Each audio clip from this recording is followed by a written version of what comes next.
Assalamualaikum warahmatullahi wabarakatuh, anak-anak ibu semuanya, beserta orang tua hebat yang mendampingi Ananda sekalian.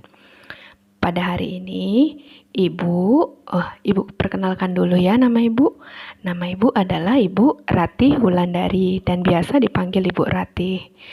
Pada pembelajaran daring kali ini, ibu akan menyampaikan pembelajaran tematik tema 1, subtema 2. Apakah sudah siap belajar semuanya? Pastinya sudah ya. Sekarang kita akan, sebelum kita memulai pembelajaran kita, ada baiknya kita membaca basmalah. Bismillahirrahmanirrahim. Semoga pembelajaran kali ini dapat berjalan dengan lancar. Oke semuanya? Sekarang, sebelum kita memasuki pembelajaran juga, ada baiknya kita memahami tujuan pembelajaran kita kali ini. Yang pertama, kita akan mempelajari tentang cara perkembangbiakan tumbuhan dan hewan. Yang kedua, tujuan kita belajar kali ini adalah menganalisis penerapan nilai-nilai Pancasila dalam kehidupan kita sehari-hari. Tujuan pembelajaran kita yang ketiga yaitu menyimpulkan informasi berdasarkan teks laporan hasil pengamatan yang kita dengar dan baca. Tujuan yang keempat adalah mengidentifikasi karakteristik geografis dan kehidupan sosial budaya ekonomi politik di wilayah ASEAN. Dan yang terakhir yaitu kita memahami cara membuat patung. Sudah siap semuanya? Oke, sekarang kalian akan menyaksikan beberapa slide yang telah ibu buat. Semoga dapat dipahami dan dimengerti dengan maksimal. Terima kasih. Tema 2 hewan, sahabatku. Tujuan pembelajaran kali ini sudah ibu sebutkan tadi ya. Perkembangbiakan generatif pada hewan. Yang pertama yaitu adalah bertelur atau ovipar. Hewan yang berkembang biak cara bertelur yaitu contohnya 1, aves, kemudian ikan, reptilia, serangga, dan amfibi. Ada 2 cara pembuahan terhadap telur-telur hewan. Yang pertama, pembuahan internal yaitu pembuahan yang terjadi dalam tubuh. Yang kedua, eksternal yang terjadi di luar tubuh. Contohnya ikan dan amfibi. Melahirkan vivipar, hewan yang berkembang biak dengan cara melahirkan antara lain kuda, sapi, harimau, lumba-lumba, orang utan, dan lainnya. Bayi hewan yang baru lahir akan disusui dan diasuh oleh induknya. Bertelur melahirkan ovovivipar. Pada hewan ovovivipar, pertemuan spermatozoid dan sel telur akan berkembang menjadi embrio di dalam cangkang, kemudian menetas sempurna dalam tubuh induknya, dan kemudian keluar dari tubuh induknya. Contohnya, ular dan kuda laut. Berikut adalah video perkembangbiakan ovovivipar pada kuda laut. Nah, ini dia ya. Perkembangbiakan bertelur dan melahirkan. Pertama, betina itu telah mengandung telur ya, ada telur di dalam tubuh betinanya. Nah, kemudian betina itu meletakkan telur-telurnya ke dalam tubuh yang jantan. Nah, di dalam itu ada telur-telur dari kuda laut tersebut. Setelah betina meletakkan telur-telurnya, maka yang mengandung adalah kuda laut. Dan di dalam kuda laut itu masih berbentuk telur ya. Nah, kemudian di dalam tubuh yang jantan tadi berkembang dengan sempurna ya telur-telurnya itu. Kemudian sang jantan tersebut mengeluarkan anak-anak kuda laut tersebut.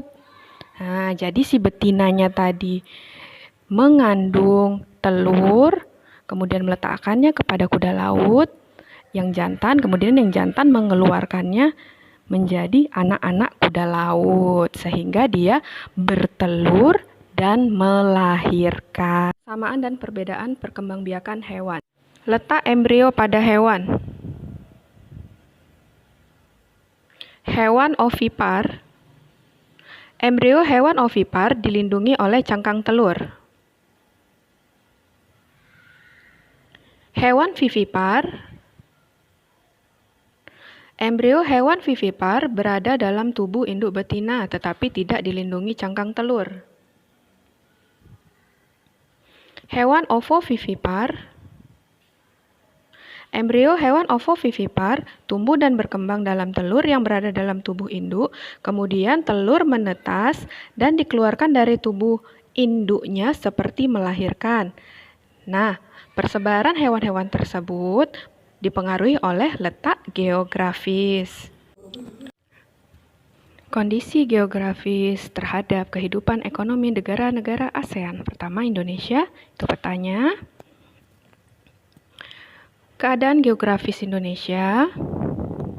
Indonesia merupakan negara kepulauan yang beriklim tropis, tanah yang subur, dan perairan yang luas. Kondisi ekonominya sehingga negara tersebut bermata pencarian sebagai petani kaya akan barang tambang, kemudian banyak penduduknya juga bergerak di bidang pariwisata. Malaysia, yang warna kuning itu ya. Kondisi geografisnya beriklim tropis dan kenampakan alamnya seperti Indonesia, yaitu ada pegunungan, gunung, dataran tinggi, rendah, sungai, dan lain-lain. Kondisi ekonominya hampir sama dengan Indonesia, merupakan negara agraris, yaitu sebagian besar penduduknya bermata pencaharian sebagai petani, memiliki hasil tambang juga mereka, yaitu timah, dan sebagian penduduknya juga bergerak di bidang perdagangan dan industri. Brunei Darussalam, itu yang kecil ya, yang hijau di atas. Kondisi geografisnya, wilayah barat merupakan dataran rendah. Maaf ya. Brunei Darussalam, yang hijau. Kondisi geografisnya, wilayah barat merupakan dataran rendah yang berawan dan beriklim tropis serta memiliki curah hujan yang tinggi. Kemudian kondisi ekonominya, negara tersebut adalah negara penghasil minyak dan gas bumi dan sebagian besar penduduknya bekerja di sektor pertambangan. Singapura, itu yang kecil di ujung Malaysia, ini Ibu perbesar.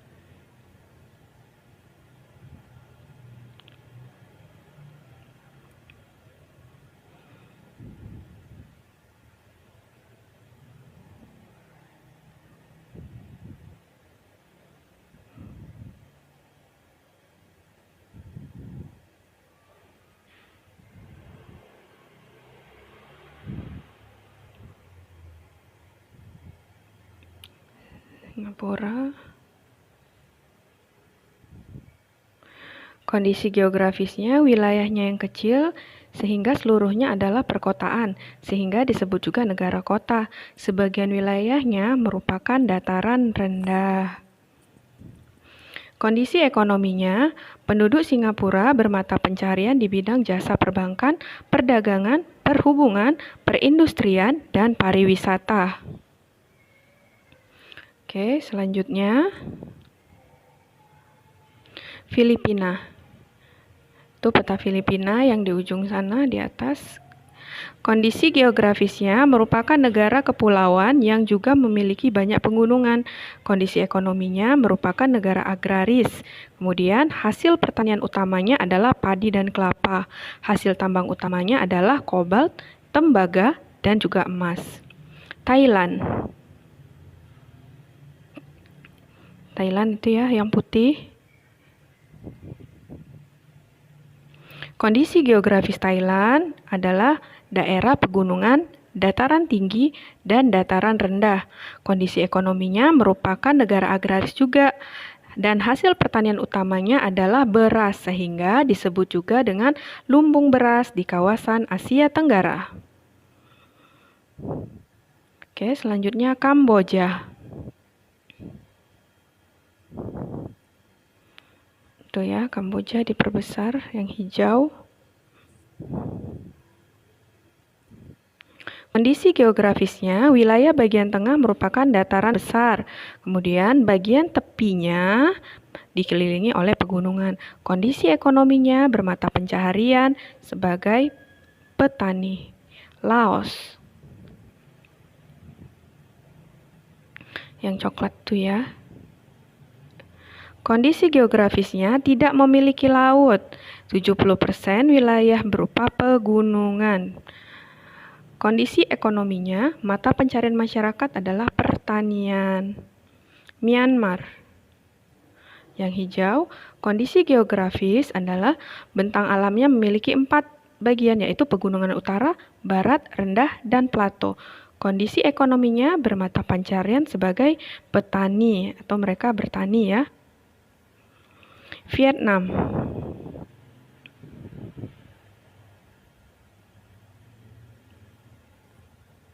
Kondisi geografisnya, bentang alam Vietnam meliputi dataran pantai, bukit, gunung, dan dataran rendah. Kondisi ekonominya bermata pencarian sebagai petani juga.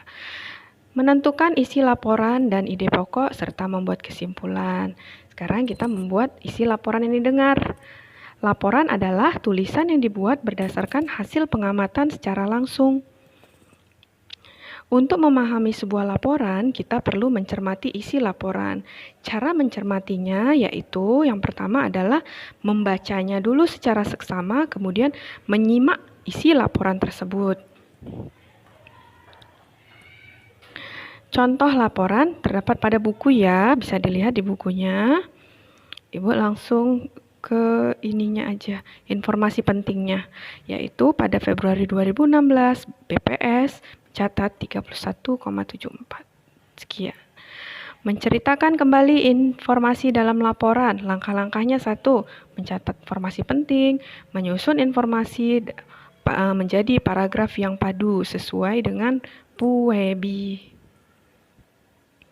Menemukan ide pokok dari teks yang dibacakan dan menyimpulkannya. Menyimpulkan yaitu menuliskan dan menjelaskan kembali intisari atau hal penting dalam teks, dan umumnya berupa pendapat atau tanggapan.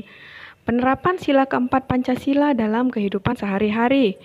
Bunyi sila keempat yaitu kerakyatan yang dipimpin oleh hikmat kebijaksanaan dalam permusyawaratan perwakilan.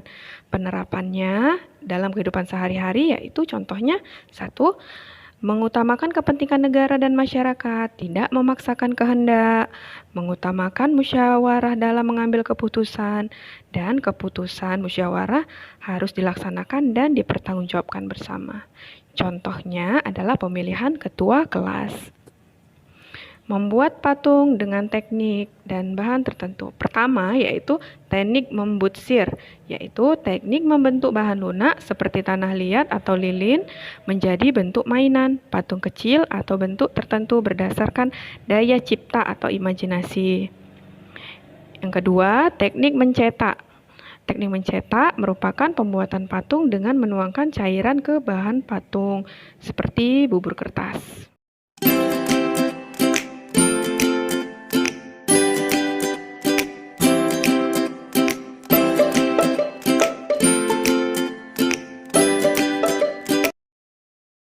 Alhamdulillahirrabbilalamin. Apakah Ananda memahami tentang pembelajaran kali ini? Semoga paham ya.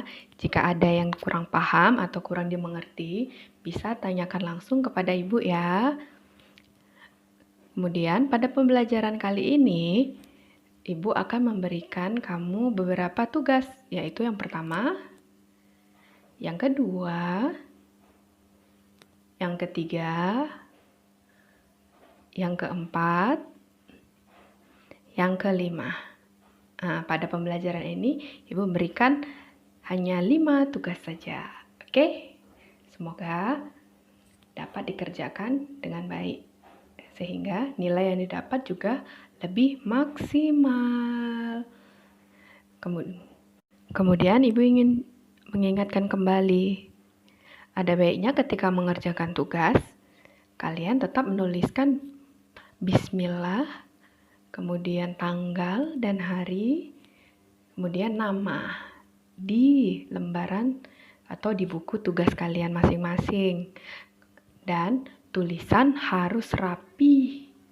Oke, bisa dipahami ya. Baiklah, kita akhiri pembelajaran kita kali ini dengan membaca hamdalah. Alhamdulillahirabbil alamin.